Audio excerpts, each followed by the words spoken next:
be here at the lab. Yeah.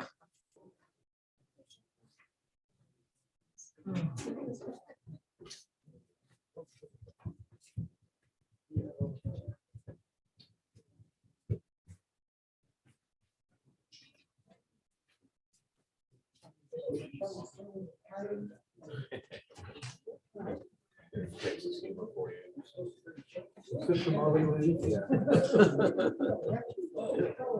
I remember those days when I was in the school business. Yeah. Everybody start with their.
Work individuals. If they're going and acquiring these classic cars instead of gold. Because gold has a specific value, those classic cars that come to the IRS, they can say, well, it's a 1960, it's worth $8,000. And so when the kids inherit it, maybe $1 million car. But there's ways you can play with the state. I have a friend I grew up with here in town, lives in Waco now, he met a man at church. And got to be Christian, and he said, I need you to, would you be interested in watching my father? And it's not east of Waco. He has a barn out there. I think it was 47 west of Clark. He has more than that in California. There's home and God, home outside Waco. I don't know where all that. Everything from classic Fords to Ferraris, Jaguars. I mean, there's California's got caught up in all this crime. And there are a lot of people that, again, the ultra high net worth individuals, There's always a way. yeah. Well, that stuff appreciates probably as good or better than cash. So it's kind of inflation proofing your cash. I was laughing the other day, I was reading something about the auto prices going up, and said, it's the only car I've ever owned in my life that actually is worth more than the house than when I paid.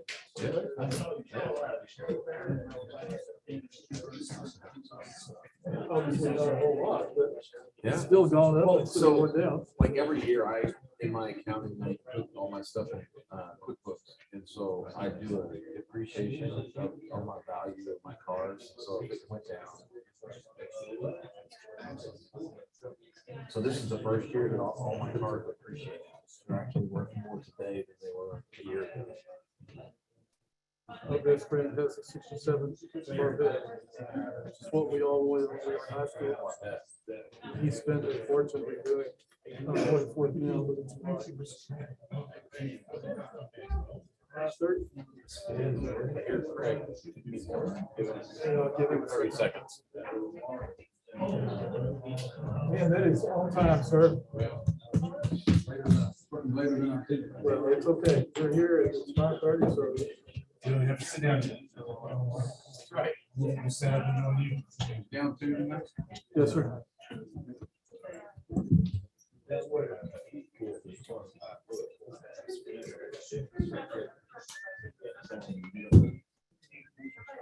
Good afternoon. Appreciate all you joining us. It's nice to be back. First meeting of 2022. This afternoon, I will be doing the Pledge of Allegiance to the U.S. flag. The Pledge of Allegiance to the Texas flag will be led by Library Services Director Kim Kroll, and the invocation will be given by Councilmember David K. Lee.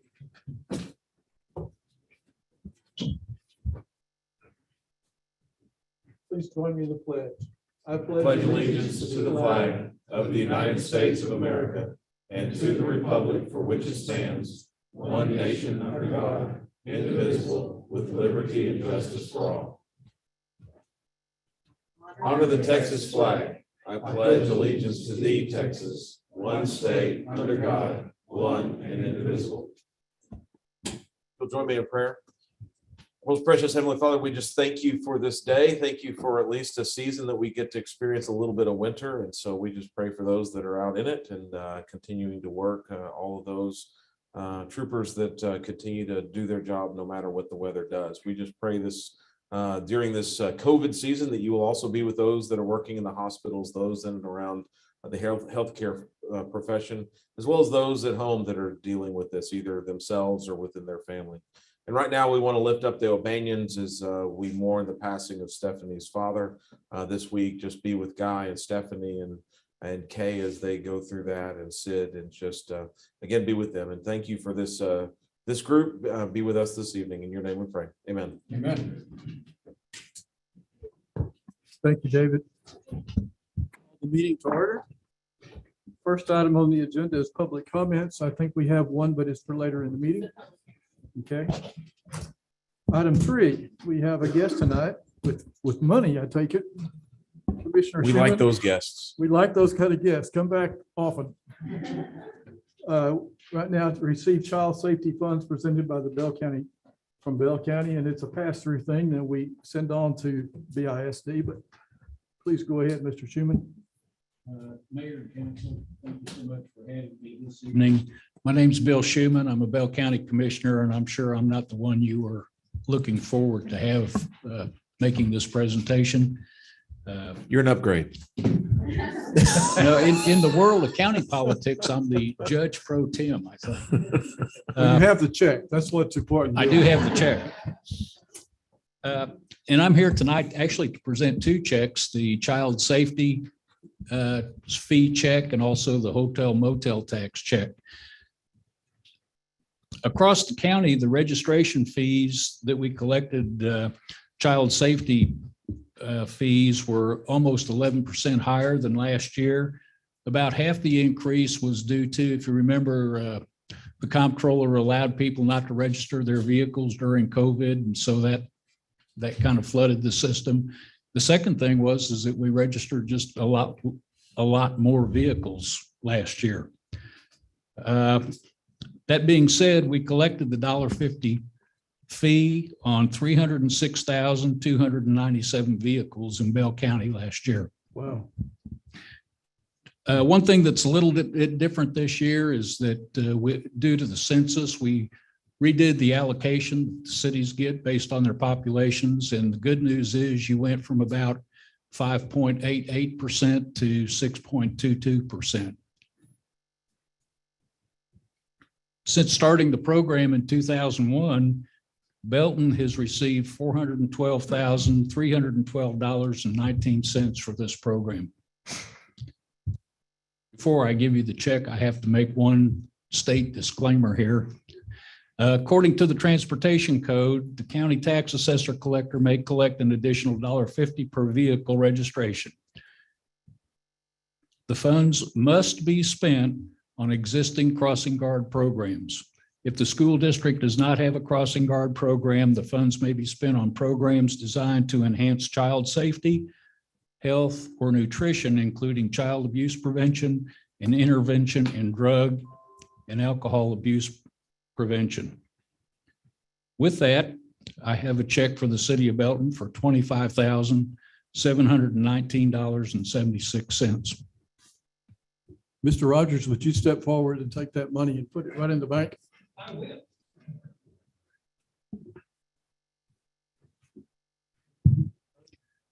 There you go, sir.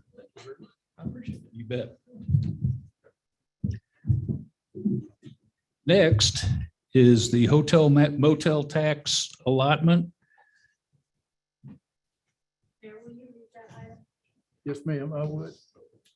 Bell County Commissioner Bill Schuman will present the city a check for $12,291.36, representing Belton's allocation for the hotel motel occupancy tax funds for 10/1/2020 through 9/30/2021. Mr. Schuman. If some of you remember back when we were actively lobbying to get this legislation passed, it was with the help of all the municipalities that we were able to do it. And so what we ended up doing is out of the gross receipts from the county hotel motel tax, which are 2%, we allocated 17% of that total be divided up amongst the cities, again, based on their population. Last year, we collected a grand total of $1,257,704.17. And Belton's percentage, again, that's been changed due to the population, is $12,291.36. And again, we appreciate you all so much, because without the help of the cities to get this through, and your support with our legislators and the active pressure that we were able to put on those that needed it, we were able to get this passed. So again, thank you very much. I appreciate it. Thank you very much for coming. And I noticed that's up almost $3,000 from the prior year. Yes, obviously last year or a year before last was down a little bit. Surprisingly, it was not significantly down. It was down a couple $100,000 over 2019, but we are up over 2019 and looking forward to a great 2022.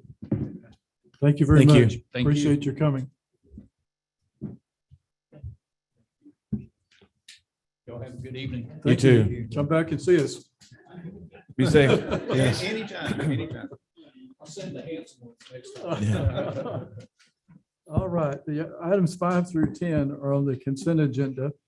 Items under the consent agenda are considered to be routine and may be enacted by one motion.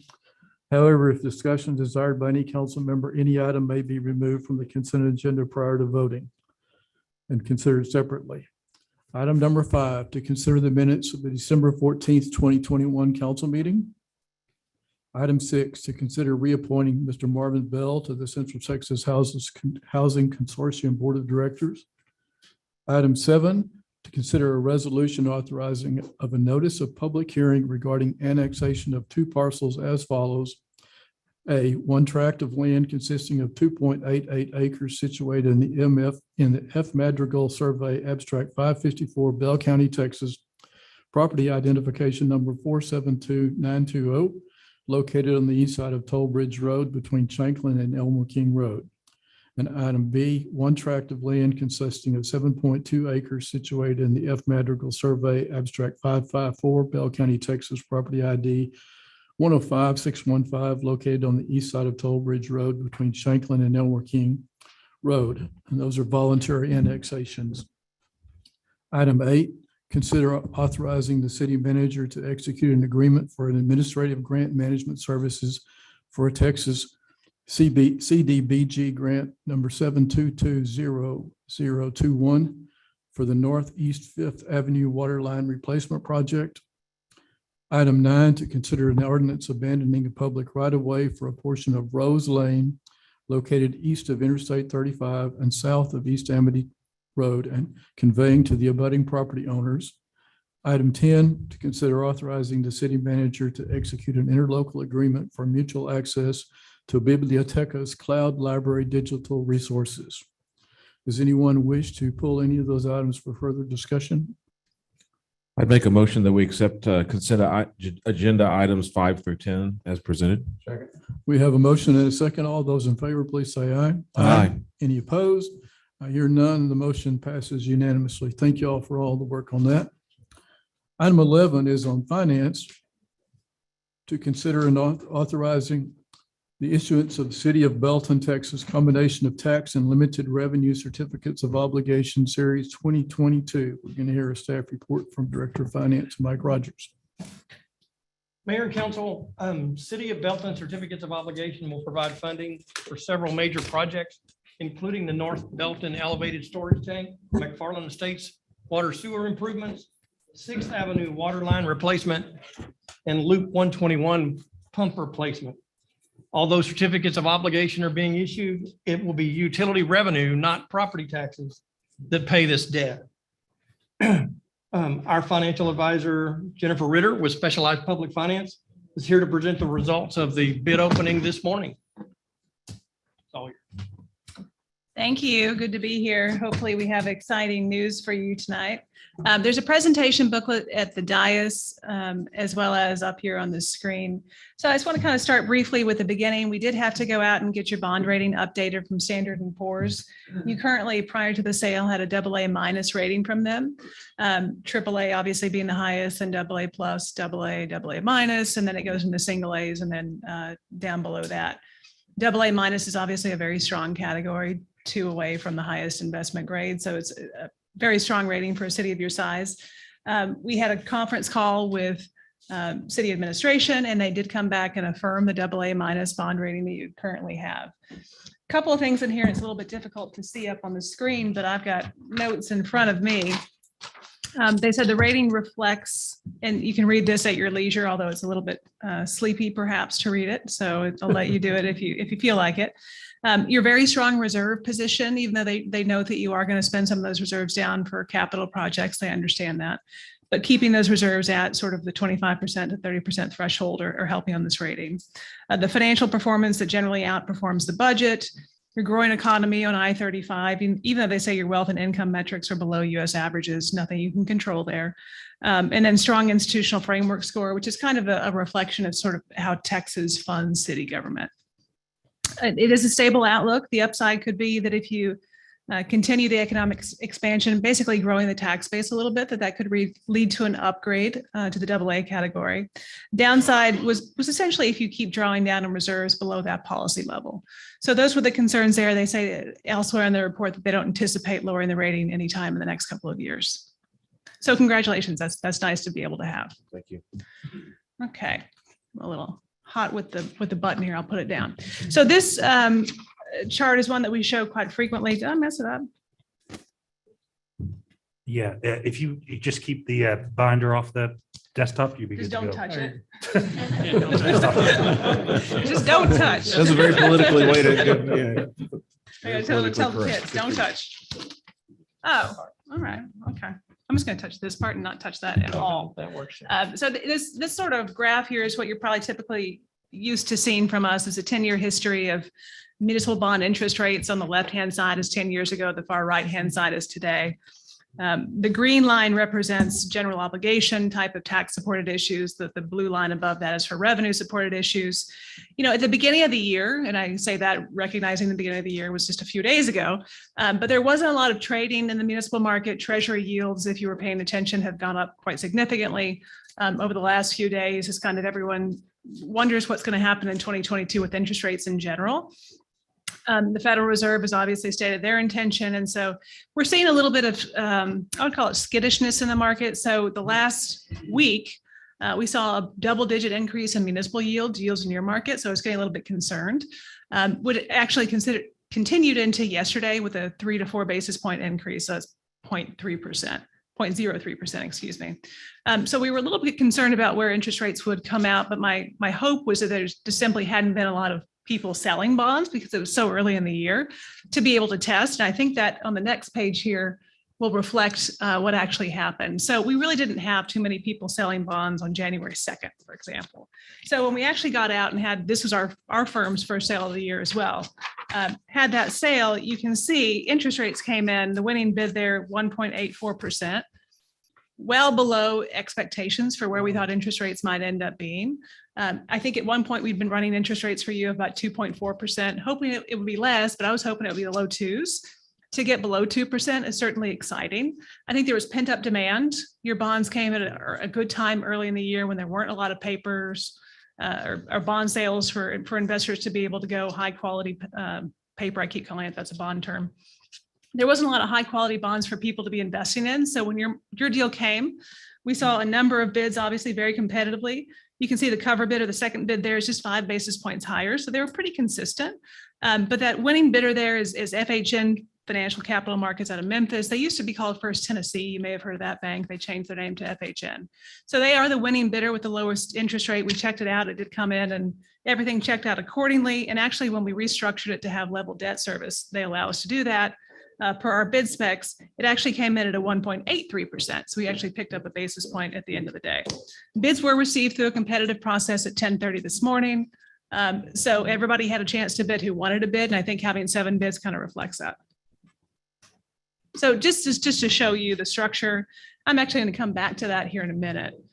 Debt service on a fiscal year, that's your calendar year basis. You can see it's under $400,000 on average each year for the next 20 years, which is part of your parameters that you set out for us, is that we couldn't exceed 20 years on that one. So this is a 20-year issue, just under $400,000 a year.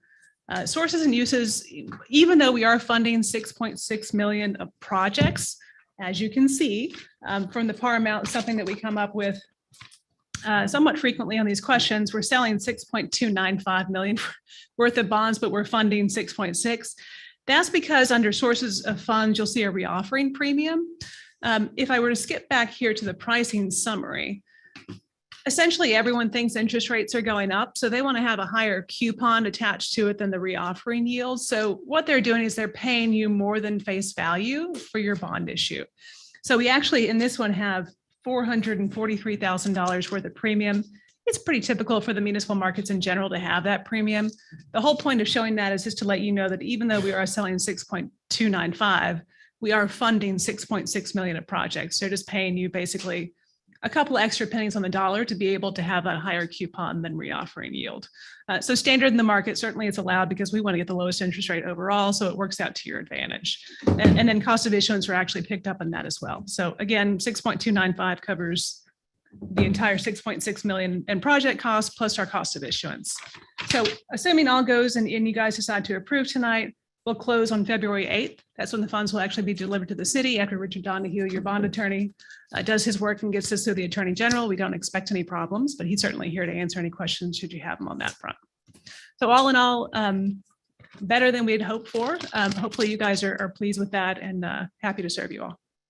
Thank you for coming up from Austin with the good news. I mean, Yeah, absolutely. this is a great way to start the meeting, getting free money and then Yeah, Happy New Year. and Happy New Year so far, so good. Almost free money. Almost free money, yeah, but that's great. I would have never guessed that we would get under 2%. So I know we It's- saved some money. Yeah, it's a really interesting time because I think the feds continue to affirm that they plan on going up 4 times this next year. So I think this time next year, we're going to look back and say that this is maybe one of the best things we did this year. I think y'all are all going to look real smart. Hopefully. Yeah. A Well, year yeah, from now. timing Yes. has a lot to do Yeah. with that. Well, and also smart. We're going to give you credit where credit's due there. Thank you very much. Yeah, we'll Absolutely. take that while we can get it. Mr. Rogers, any other comments there? Just need a vote. All right. Advancing this with my finger. You've heard the good news. We need to authorize the issuance of those bonds. Do I hear a motion to do so? So move. Second, is there a second? Second. Have a motion and a second. All those in favor, please say aye. Aye. Any opposed? I hear none. And again, thank you for coming. Be careful going Yeah, back thank to you very Austin. much. We appreciate your work very much. All right. That is great. No, I cannot. Item 12 is to hold a public hearing and consider a zoning change from planned development, single family 1 residential district to planned development, single family 2 residential district for approximately 53.49 acres described as Matilda Connell Survey Abstract 6 located east of North Main Street on Mystic River Drive. This item has been withdrawn by the applicant, but we will need to take action to postpone the item indefinitely. I move we postpone the item indefinitely. We have a motion and a second to postpone this item indefinitely. All those in favor, please say aye. Aye. Any opposed? Motion passes unanimously. Item 13, to hold a public hearing and consider a zoning change from agricultural district to single family 3 district on approximately 0.26 acres located at 3630 Brenda Lane and described as the OT Tilly Edition, Lot 7, Block 1. Ms. Moore, you want to tell us about that? Sure. Good evening, everyone, and Happy New Year's. Good evening. Please give me a second. Matt's doing some stuff, so I just want to wait till I get his okay. Okay. Thank you. Apologize about that. Okay, for this property is located south of I-14 and on the east side of FM 1670. It's on Brenda Lane, on the north side of Brenda Lane. Here's a zoomed in look at the property. This property is currently vacant, undeveloped, adjacent to single family residential uses. The zoning in this area is ag. This area was annexed in 2004 and assigned the agricultural zoning district. The surrounding area is residential with a mixture of detached homes and some mobile homes to the north, that countryside, and also at the end of the cul-de-sac. The most recent zoning change was for the mobile home residential zoning district at the end of the cul-de-sac on Brenda Lane. The applicant, I should say, is on the line with us at the moment. He's ill today, was not able to join us. But he originally applied for a zoning change for mobile home residential, which was not favorably approved by the Planning and Zoning Commission. The applicant resubmitted for the single family 3 zoning district for a new site built home after that. The allowable land use does allow for the new site built home and also for industrialized homes and modular homes in the SF3 zoning district. The area requirement for a single family 3 is 50,000 square foot lot sizes. The proposed lot exceeds that requirement at 11,500. The width of the lot has to be 50, the depth of the lot 90. Again, that lot exceeds those requirements. The future land use map identified this general area for residential use. which allows for the single-family 3 zoning that's proposed. This request seems to be reasonable and aligns with the future land use map. Notices were sent out to property owners within 200 feet of the property. No letters of support or opposition was received for this. At their December 21st meeting, the Planning and Zoning Commission unanimously approved for the recommended approval of the zoning. That concludes my presentation. I'll be happy to answer any questions that you have. Okay, at this time, we'll open the public hearing. Does anyone wish to say anything for or against the proposed zoning change? If not, I'll close the public hearing and open it up for discussion or comment by the council. I would move that we adopt the zoning change from agricultural district to single family 3 located at 3630 Brindle Lane as described. Second. We have a motion and a second on item 13. All those in favor, please say aye. Aye. Any opposed? I hear none. The motion passes unanimously. Thank you. Item 14 is to hold a public hearing to consider a zoning change from commercial highway to commercial highway with a specific use permit for the placement of electronic changeable sign on approximately 8 acres located at 500 North Interstate 35 Service Road on the east side of I-35, south of Nolan Creek at the Crossroads Church property. Ms. Moore? Actually, Mr. Mayor, the applicant has requested that this item be tabled to the January 25th meeting. So moved. Second. All those in favor of tabling this item, please say aye. Aye. Any opposed? The motion is tabled unanimously.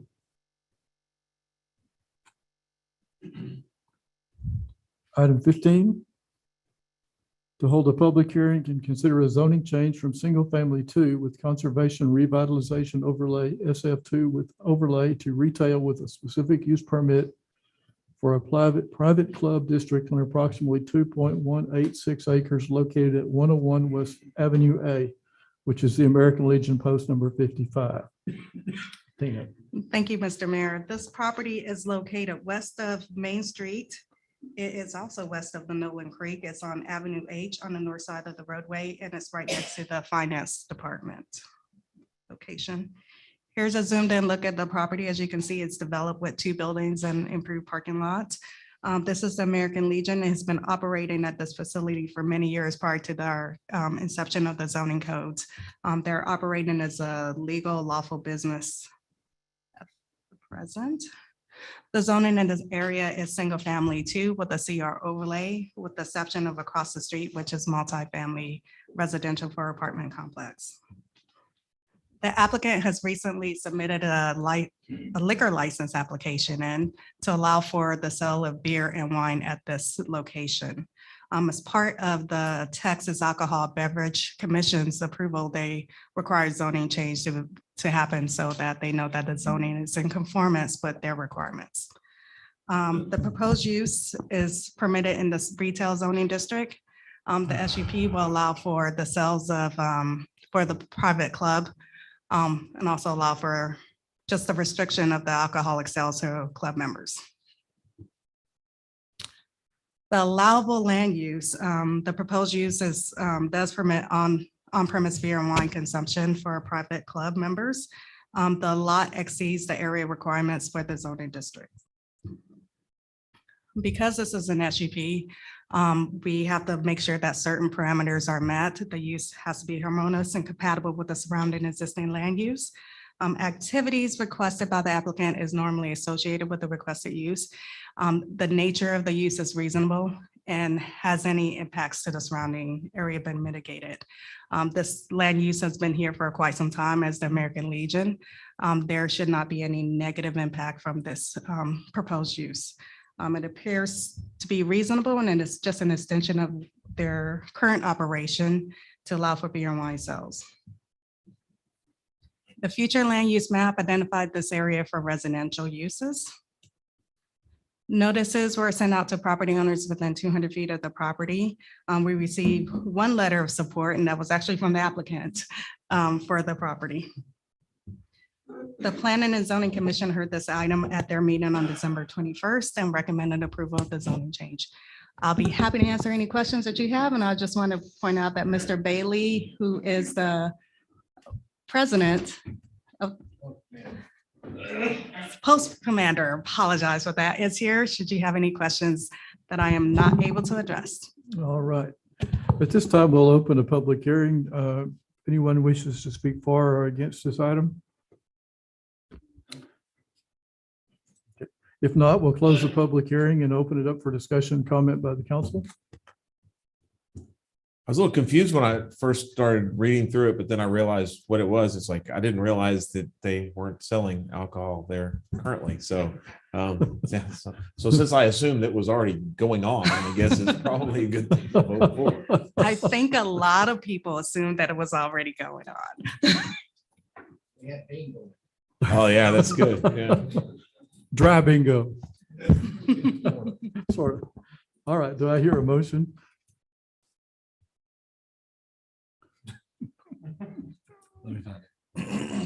Just say so moved. Which one are we on? 14, 15?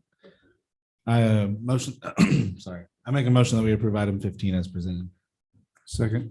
All right, we have a motion and a second. All those in favor, please say aye. Aye. Any opposed? I hear none. The motion passes unanimously. Thank you. Thank you. Thank you all for your service. Not sure about that LSU stuff, but other than that, we're okay. Item 16, to hold a public hearing and consider a zoning change from neighborhood services with a specific use permit for oversized building and light industrial zoning district to commercial 1 district with a specific use permit for the mini warehouse self-storage for property located at 1709 Sparta Road, located on the south side of Sparta Road and west of Loop 121. Ms. Moore. Thank you, Mr. Mayor. As stated, this property is on the west side of North Loop 121, south of Sparta Road. This location. As you can see, this is already developed with the mini warehousing facility. This zoning request is at the request of staff just to clean up the property. As stated, there are several different zoning districts here. And across the street is the BISD site. There's multiple different SUPs for different grade schools. South of the property is the railroad track and ag and single family residential uses. Just to the east of that property is the Belton Nazarene Church, which is zone light industrial.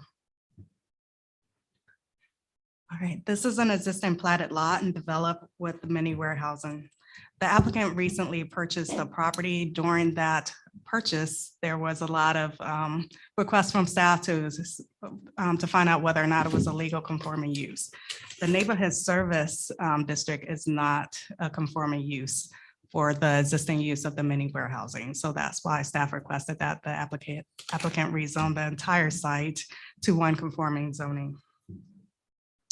The proposed use would be allowed for the mini warehousing. The lot exceeds the minimum requirements for the commercial 1 zoning district.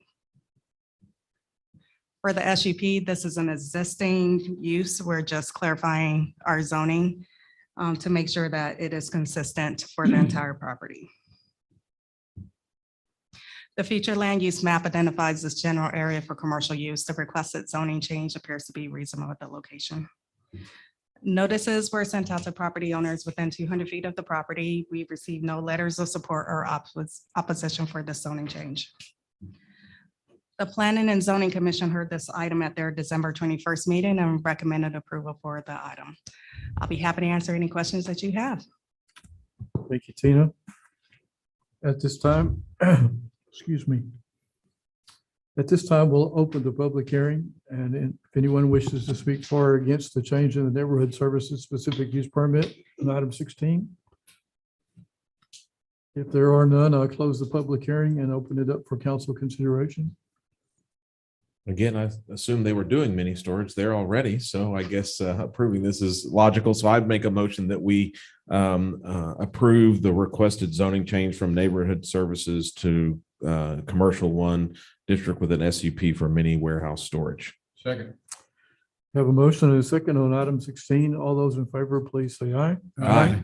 Any opposed? Hearing none, item 16 passes unanimously. Item 17 is to hold a public hearing and consider approval of amendments to the City of Belton's thoroughfare plan. Mr. Listy, do I need to recuse myself on this item? Okay.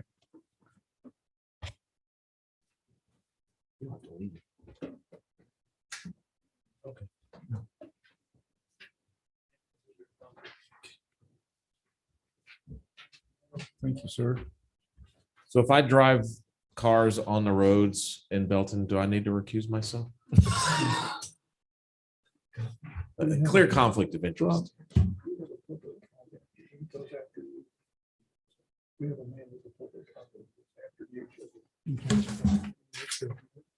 Thank you.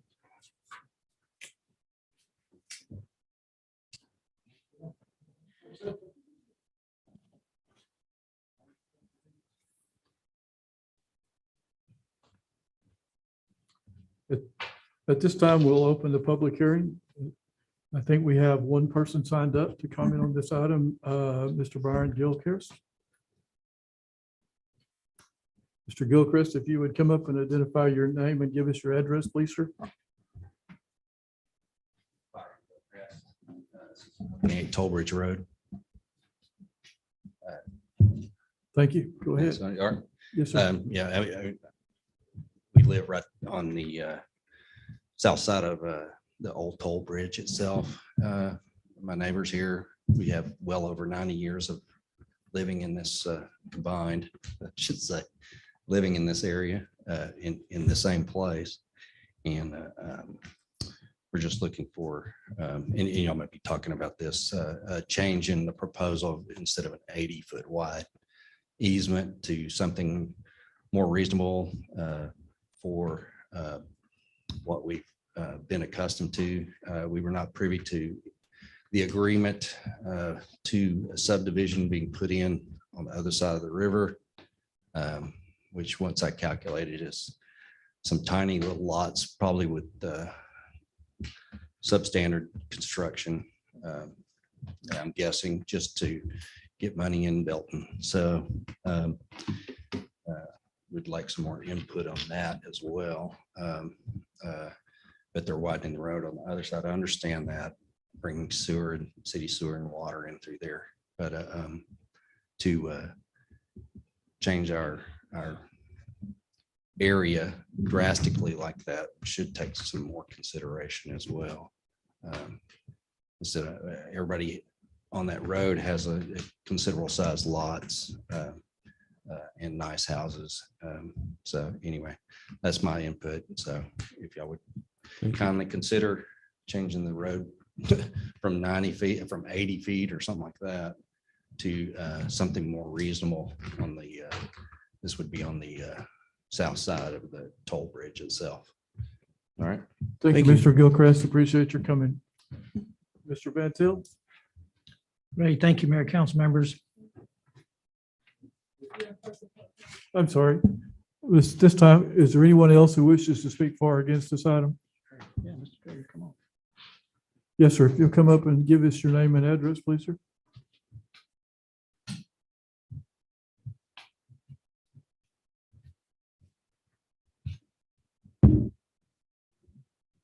My name is Greg Trader.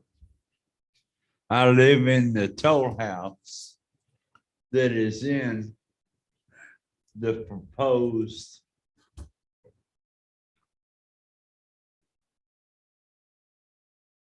degradation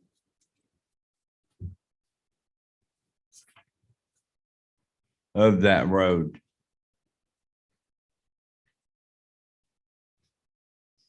I have lived there for 43 years.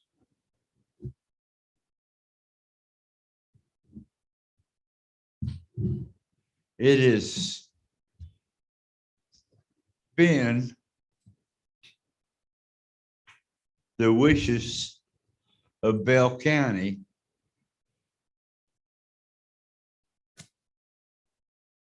to make that 43 years disappear. You know? It's been there, my house, since 1875. Bell County has no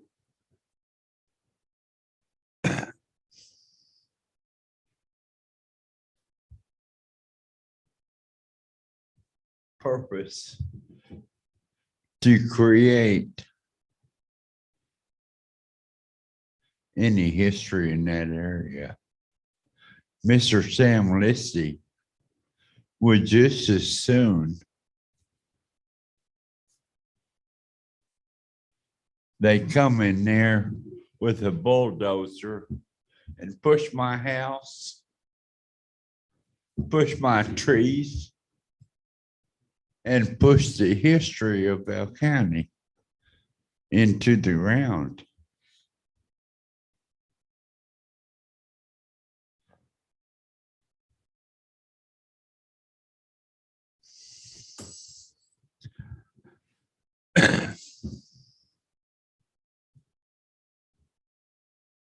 It's sad that progress, keep writing, Sam, is more important than the history of this county. At one time, the bridge in front of my home and my home were responsible for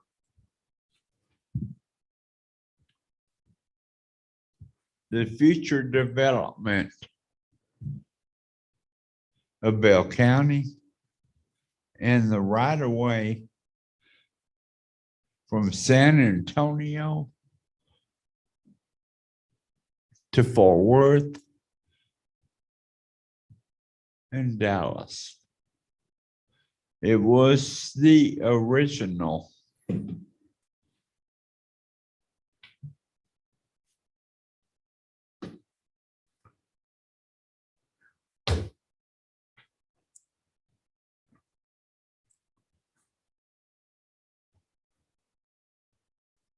roadway to commerce as far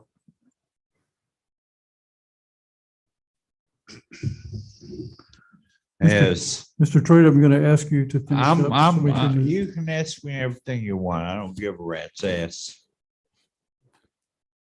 Well, I'm going to ask you to leave if you can't stay on task and talk about what you would like for us to consider rather than What cussing I like us. for you to consider is the history of Bell County. Bell County doesn't care about the past. Bell County is all about what they can put in the future.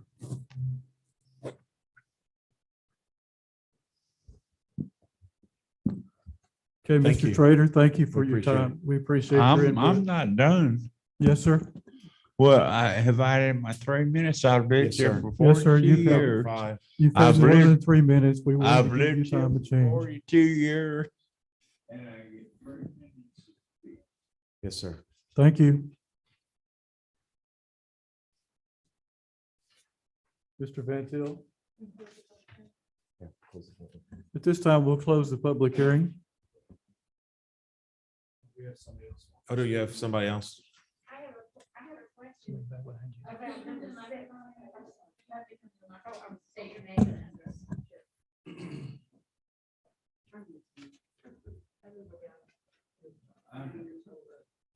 Okay, my question is. Ma'am, would you state your name and address, please, for the record? Sarah Lewis, 5604 Elm Grove Road. Okay, thank you. So my question is, y'all went by this so fast and, you know, this is my first time here tonight. And so I want to know if there are any maps of these tracts of land that you all are taking. A and B on number 7. Are there any maps so I would know where they are, Well, yeah. where these tracts are? Are there maps? Everything. Annexations of the Shepherd. Yeah, because we live in the magical survey. I do. And so I would like to know what land you're talking about taking. Everything. Everything that was I just want a map. public. Yeah, You that's know, not people- this agenda people have item. lived I here- know. People have Sir. lived here for hundreds of years. So, sir, we understand. I think you need to No, understand. You don't understand. Yes, no, shit. yes, sir. Yes, You sir. don't, you don't. No, we're not. Sir, Mr. Trader, we are stewards of land that was here before we were here and will be here after we're gone. No, you're not. Yes, sir. Mr. Trader, I'm gonna have to ask you to leave, please, sir. Involved, Thank you, sir. you're involved. Well, no. Okay. So you're involved in money too. And the more money, the more you're involved. I'm not. You take the jail. Well, you are. I've lived here for 43 years and I've got 30 minutes of conversation to determine the future of my home. They want that guy right there. They want to take a bulldozer and No. bulldoze my Sir, home no, sir. into the ground. They want to bulldoze my trees into the homes. The home that I've had for 40. Do we need to? So. Let's recess and leave. Don't. Let's recess. And then we'll come We're gonna recess the council meeting.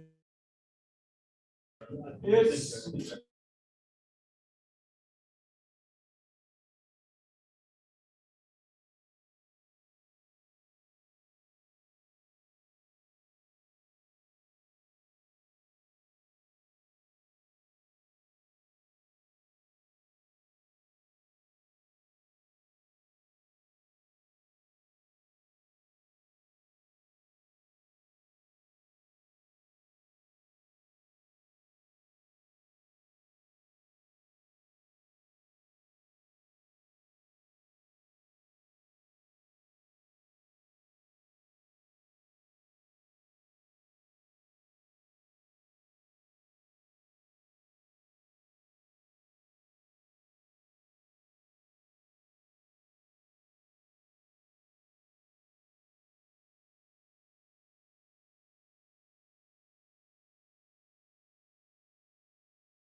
bulldozer streets in his house.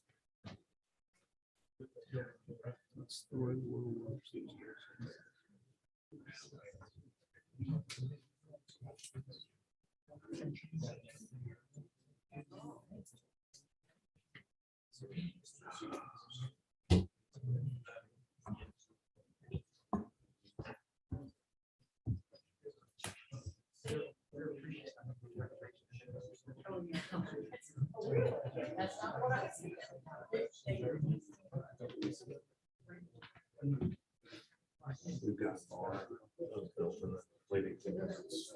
Settlers first started coming to the area.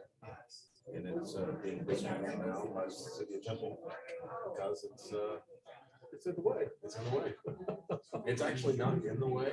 It's out of the way, but it's close enough that it's got these ancient concretes. I hate that. But Does it have it's- salvageable wood? Yeah, it does. It's really good. But the thing is, a lot of the beams are too, I mean, they're huge. Well, I figured it was built back They then. need, and I think they bought the land. You know, it's from the family. Our family sold them the land, so it's theirs. Because, you know, my great aunt that inherited it, she's in the 90s. So. It's always sad. I agree. But, you know, at whatever point, you know, the settlers coming here, destroyed. Of course they did. The highway I-35 when it came through. I'm sure that the local Indians weren't too excited about people putting the county right here in the middle of where they used to camp on the creek. Exactly. You know. And I'm sure there are a lot of people who are too happy to pay a toll to go across that bridge. They're disgruntled people. There always will be. All right, we're now. Are we? We're now 5. At this time, we will we will bring the council meeting back into order. And Mr. Van Til will go ahead and talk about the thoroughfare plan. Okay. Well. Are we ready to go? Ready? Let's Okay, go. thank you very Let's much. roll. Keep rolling. Yes, Let's sir. keep rolling. All right. So we had the public hearing, so we're going to ask you to consider proposed amendments to the Belton thoroughfare plan. And the goal of the project. Yeah, he sorry. closed it. Yes, I did. So the goal of And the then project is to make interim changes to the thoroughfare plan. We found there were some items that we needed to address in the short term before we launch off into the comprehensive plan and just handle these things. So you've got a copy of the map in front of you. I know you can't see all that stuff there on the screen, but we proposed about 16 amendments. And so, you know, I've gone through all those, so I'm not going to go through them right now. And then we'll focus on the comments that we had received from the public hearing on the 14th of last month. Just a very key component to the thoroughfare plan. It's a very important guide to manage future transportation needs in our community. And the plan is implemented by the property owners and the developers, and it's part of a permitting process. So it's essentially when property is developed, then we enact, as part of all the regulations that we have in the community, the thoroughfare plan. It's either just right away or pavement or both, or some amount of the paving requirements. Just a summary of the process. The Planning and Zoning Commission met on November 16th, and they made a recommendation to approve the plan. They had some conditions. We'll touch on those in a second.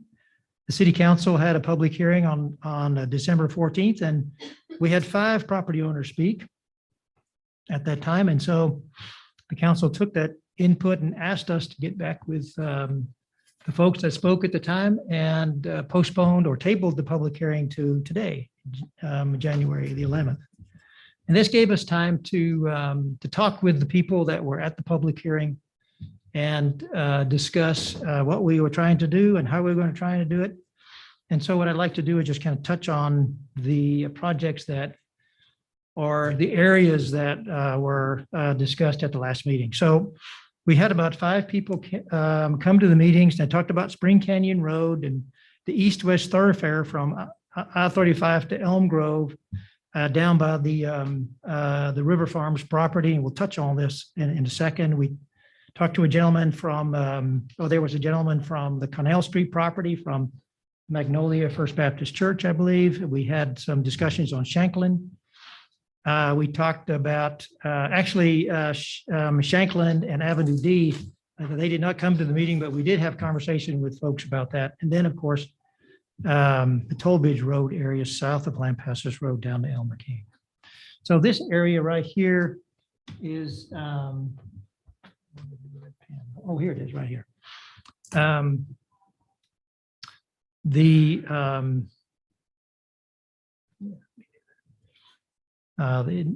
this area right here, as you're all familiar with, we rerouted it from around the hydroponic farm, and we're not recommending any changes from the changes that we've recommended earlier at this point. This particular slide shows a number of projects, and I'll start with the east-west thoroughfare right there, and that is number 8, essentially, this area right here. And so as you can see, it goes from I-35 on out to Elm Grove. And we talked to Mr. Gregory, who owns right here.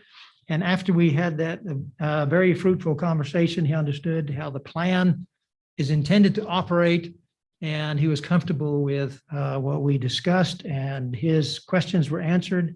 And so we're not making or suggesting any changes in that area. So the next one I'd like to touch on is Shanklin Road. And what we're talking about essentially is in this area, it's a little bit of a change there. We can see that originally the plan had Shanklin Road running here. We suggested at first that the road stay within within our ETJ. Then we were talking with a land developer in this area, and he said, you know, if I develop the property to the south here, that is a very steep topography. And what we do about that, so since we're right in the middle of this study, we said, well, we'll ask KPA to give us some suggestions on how to run the thoroughfare through that area. And you may remember, and I think it's in your packet, that there's an alternate route number 2 with all those scribbles in there. You can kind of sort of see it going through there. And that's the one we're recommending to the council to adopt. We have talked to the property owner, and he is comfortable with that particular recommendation and that alignment of both Mesquite and Shanklin. As you can see, we're combining Capitol Way and portions of Mesquite in that area. So we think that's fairly efficient in that, and we have support for it. So Toll Bridge Road, south of the Lampasas River, you know, when we started the process, and I think we mentioned this to you earlier, we didn't quite fully understand the location of the toll house to the pavement of the road in that area. And so it has, you know, helped us to kind of evaluate what are we going to do in that area? How are we going to do that? So we are not ready to make a recommendation on that area just yet. We want to spend a little extra time thinking that through. And so we have labeled the map as a section of the project that is under evaluation.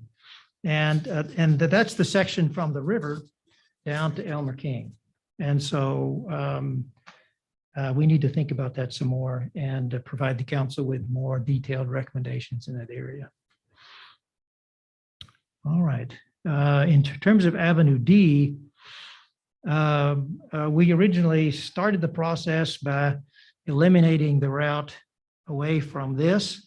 And you can see that there's some properties there that could create some heartburn in there. So we agreed to just adjust the alignment, and we found some areas in here, particularly right there where there's no structures, and that seemed to be a logical place for the road to intersect. We have since had a conversation with I believe it was the daughter of Miss Smith, who is in the process of trying to sell the property. And Mr. Listy and I had a conversation with her Monday afternoon, a very productive conversation. Again, it's understanding the mechanics and the dynamics of how the plan is implemented, particularly with the development process. So we have, she was comfortable with the answers that she received and asked some very good questions. I put this slide in here just to kind of show you what the thoroughfare plan looks like. This is kind of the old alignment there. There's supposed to be X's there. Sorry, it didn't show up very well. The big boxes are the proposed new alignment. So before I touch on the recommendations, I do want to emphasize that, as we've talked about, the thoroughfare plan is a plan. It's conceptual, and that differs from an engineering document, as you all will know. We're not casting something in stone, and it's subject to the development pressures around it or the various thoroughfares that take place.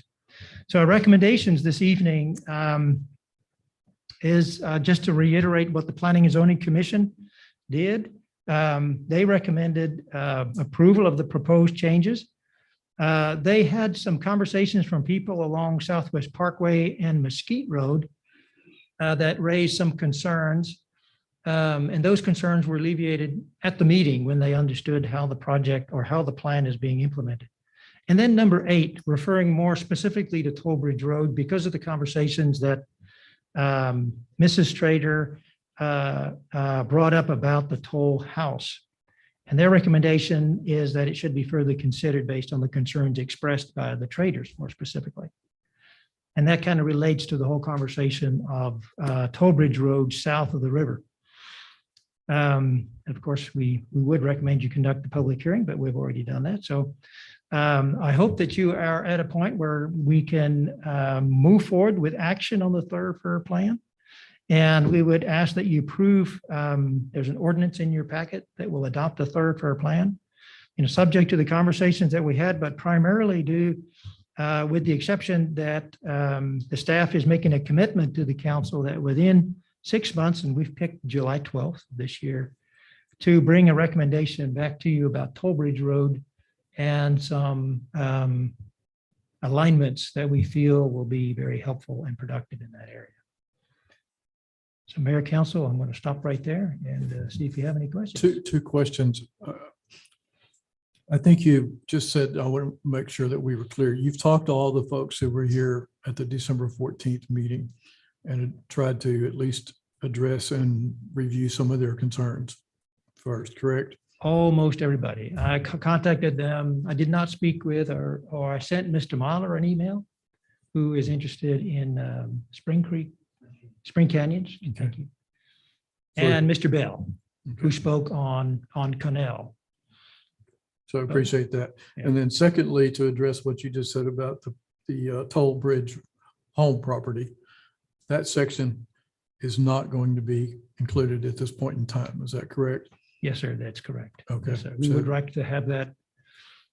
We would like to kind of, set that aside until we finish our evaluation of that area. Okay. That's what I just wanted to make sure that we were all clear on those points. Yes, sir. Questions or comments or from council members? I would just like to reiterate that I think the toll house, I don't think there's, I think with its historic value, I don't see any reason in the world that we would ever want to take it out. Yeah, I think I'll just, for those in attendance that witnessed this, this is just dots on a map. This is not planning. Sir, if you're reporting. So this is, no, I'm just on the back row. So you took some pictures. I just wanted to make sure that we clarify. These are just general guidelines on where roads could be. There are no specific plans. There are no plans to destroy houses or push trees or anything like that. All it is that. And so that being said, I think it's better to plan proactively than reactively, because if we plan reactively, somebody else will do the planning for us. So I think it's personally, I think it's good. I would just add to that, personally, I can't speak for everybody else, but I'm not in the game of forcibly taking somebody's land by eminent domain or whatever terms you want to use. That's not the ball game I want to play. When during the mud talks and discussions about that subdivision, our intent and purpose is to go north where that right of way already exists. and to drive people into Belton to spend money here in Belton and stay in hotels, and well, if they live there, not staying in hotels, but come entertain, wine, dine, whatever you want to say here in Belton. That's the intention. And everything south that direction would be spurred by development. So if somebody sells their property along there, that's when we would look at taking extra right away. We're not going to come in and just say, hey, here's your line, here's your new line, move your fence, that kind of stuff. That's not what the game we're playing, and nothing that I personally want, nor do I think any of these people want. So, Wayne? Certainly agree. I'm a historical artifact myself, and the last thing I want to do is tear down somebody's house that's been there since the 1800s. So any other comments or questions from the council, or I would entertain a motion.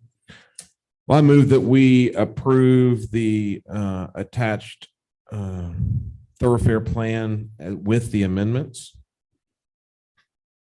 I'll second. We have a motion and a second. All those in favor, please say aye. Aye. Any opposed? Motion passes unanimously. Thank you for your work on this, and thank you for following up with those people who've expressed concerns. And just to reiterate what David said, if you don't plan, you're going to regret it in the long term. And we're not going out and building roads and tearing down houses. At this point in time, we're not building roads. We weren't tearing down houses at any point in time. So Thank you very much, appreciate all the council. work on that, Bob. Item 18. Consider approval of an interlocal agreement with the University of North Texas at Dallas and authorize the city manager to sign for the creation of a regional law enforcement peer network program. And Captain Daniel Aguirre is here tonight and standing in for Chief Ellis. Appreciate you being here, sir. Thank you. I wish it were for better circumstances, but nonetheless, honored to be here to present it. So before I get into how the program works, I want to talk a little bit about the surrounding background. So 742 officers committed suicide since 2017. Of that number, 125 ended their lives just last year. It is estimated the average police officer will experience over 100 major trauma events throughout their careers. And we now recognize that PTSD is a real thing in law enforcement. But unfortunately, we didn't always see it that way. So Senate Bill 64 was recently passed in the last session, and it established a framework for the Texas Law Enforcement Peer Network. The Caruth Police Institute, which works out of the University of North Texas, Dallas, has been contracted by TCOL to administer the Texas Law Enforcement Peer Network. And I'm very proud to say that Belton was asked to be one of the 3 hubs for the state of Texas. The Peer Network aims to connect the state of Texas through a software application. And the Caruth Police Institute determined the best way to do this was by forming 3 regional hubs throughout the state of Texas. Belton would cover the central eastern region, as you can see from the map.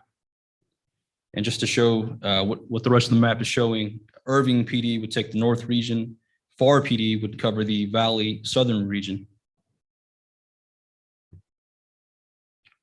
So each funded hub would have a regional director that serves as a coordinator. The regional directors are full-time employees that are funded through contracts with the University of North Texas, which receives funds from TCOL to create the peer network. The regional directors are tasked with recruiting peers throughout their regions to serve as volunteer peers, which will help officers that are in crisis as well as manage a crisis hotline. The regional directors provide TCOL approved training to each of the peer volunteers. And the training will be offered both in person and virtually should the need arise. The regional directors also provide an app registration code to each peer that undergoes that training after they've completed the training and after they are fully registered within the program, so they can begin helping officers immediately. The volunteer peers are active law enforcement officers who have completed the training and have fully been registered through the software application. In order to be a volunteer peer, the peer has to agree to register on the app as a user. They have to agree to respond to peer requests that are submitted through the app. and they have to agree to provide peer services to law enforcement officers as defined by the peer network peer agreement.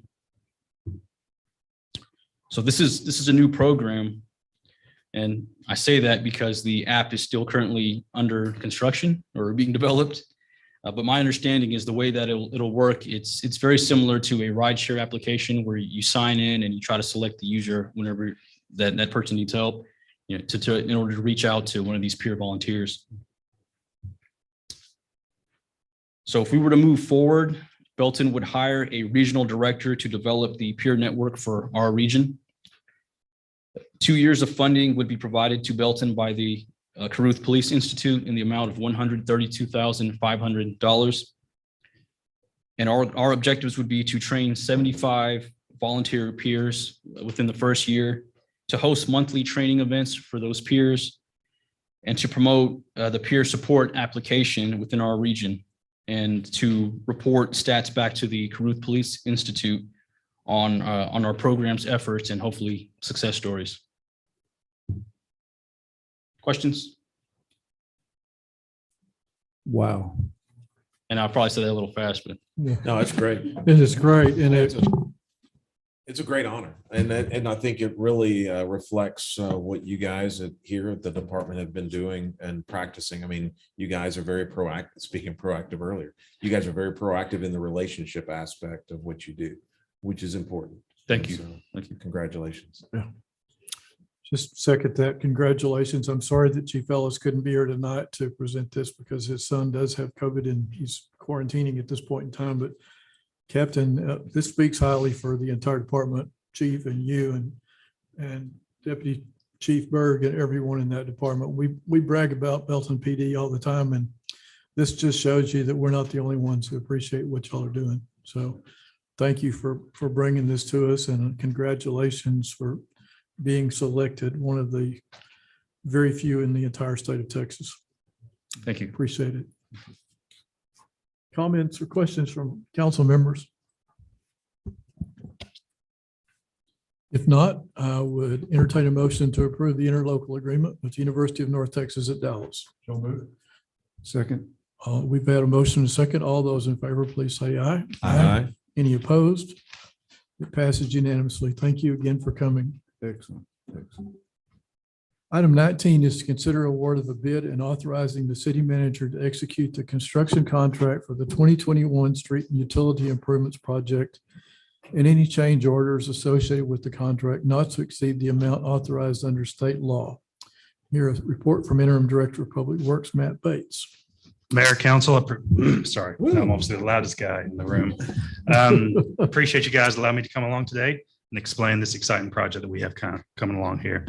You guys may remember in April, we awarded KPA to design Mcfarland Estates, which is, for those who don't know, right behind us here, right behind the Harris Center, this whole area. And so we are, with that, we'll show you, kind of give you a bit of an overview of what the project entails.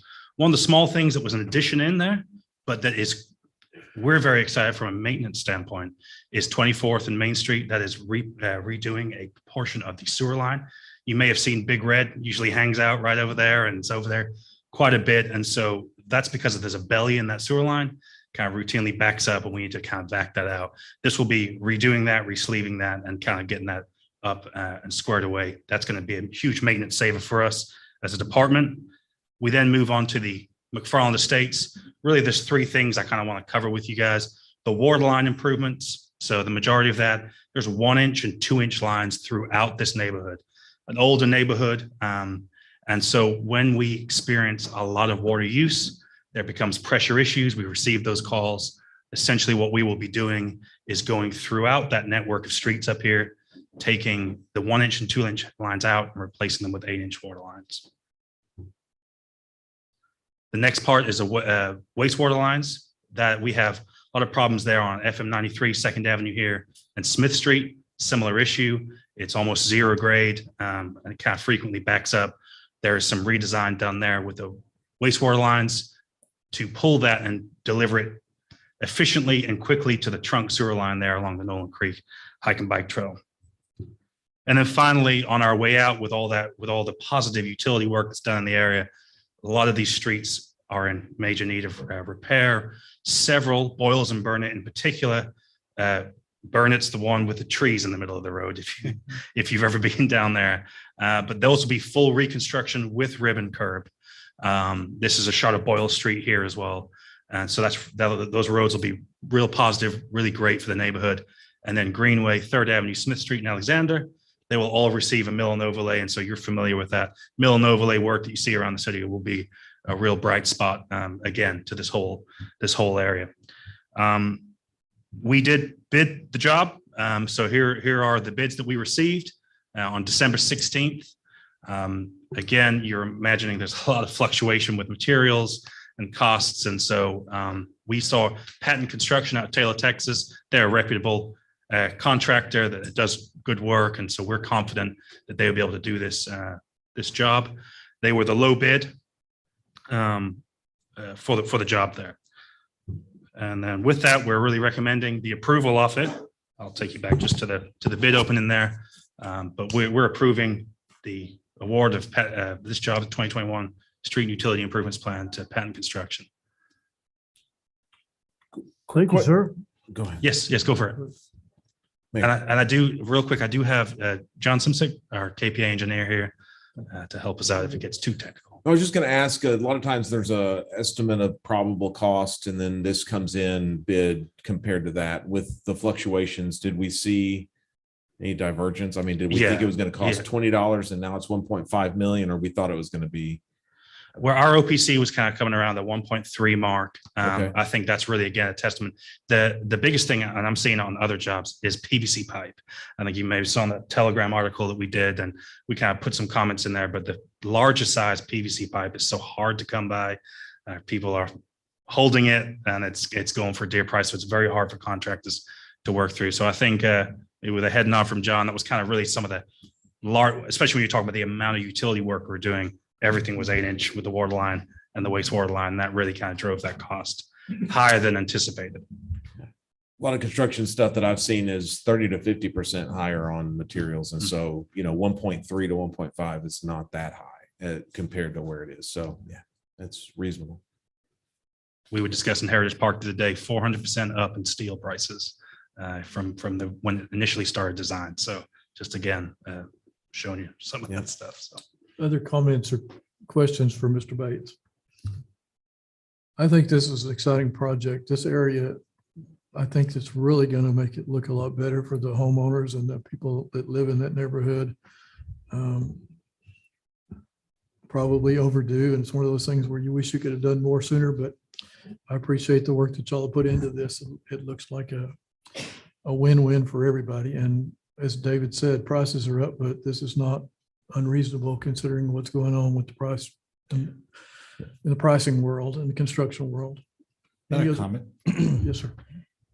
Is there any outside thought to, 40,000 over 1.5 million? A local company, to hire local people.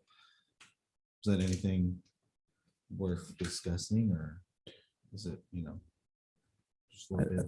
I think generally we consider Taylor, Killeen, Gatesville, Temple to be generally local. I think when it starts getting, Red River and down the valley, Houston or somewhere else, but not so much.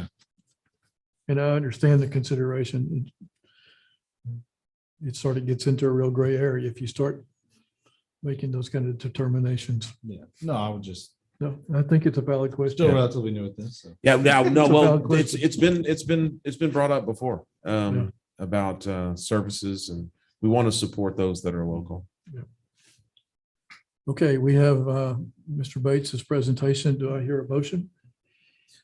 I move that we authorize the city manager to execute the construction contract for the 2021 street and utility improvements project as presented. Second. All those in favor, please say aye. Aye. Any opposed? I hear none. The motion passes unanimously. Thank you, Matt. Thank you for the engineering work on that. Item 20, to consider an amendment to the professional services agreement with Casper, Patrick and Associations for construction administration services for the 2021 street and utility improvements project. Mr. Bates. Mayor, council, again, this is just essentially bringing KPA, who has often done a lot of our construction admin services. We have those listed out in your staff report there, but that's essentially handling the contractual work as it's getting done. So we would just recommend that you would consider them for construction admin services on this job as well. Questions or comments from Matt? Since it's a follow-on, I'd make a motion that we adopt the amendment to the professional services agreement as presented. All those in favor, please say aye. Aye. Any opposed? The motion passes unanimously. Thanks again, Matt. The regular session will now conclude. We're going to adjourn into executive session. We're going to remain here in this room for this first executive session.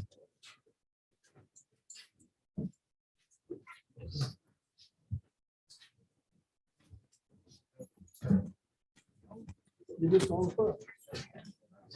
I mean, this will be. Go ahead and. Yeah. Yeah, no, I just want